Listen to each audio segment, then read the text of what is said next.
Andito na nga po tayo sa ikasyam na yugto ng aking buhay kusinero na may solo duty dito sa aming Yumi Sushi Restaurant. Siyempre, solo pa rin tayo sa ngayon.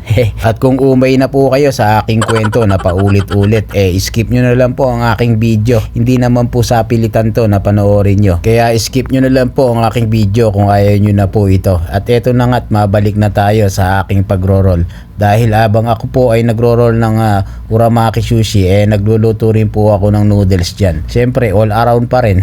Ganun talaga, wala tayong magagawa dyan kung di gawin na lang natin. At ang niroll ko nga dyan ay tempura maki, dynamite shrimp at katsu salmon roll. At may kasama pa po pala itong gyoza. Siyempre, sabay-sabay ko na nga niluto yan na paulit-ulit. At habang di pa luto yung aking chicken gyoza at noodles, eto, ipe-plating na po natin yung aking mix uramaki.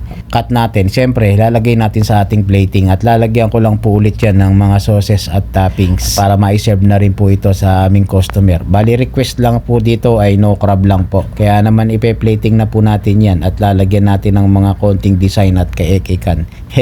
Siyempre, ilalagay natin yung ating pangmalakasan na flowers dyan na ginawa. Yan talaga yung binabalik-balikan ng aking mga customer, yung mga design ko na kaekikan na yan Joke lang po.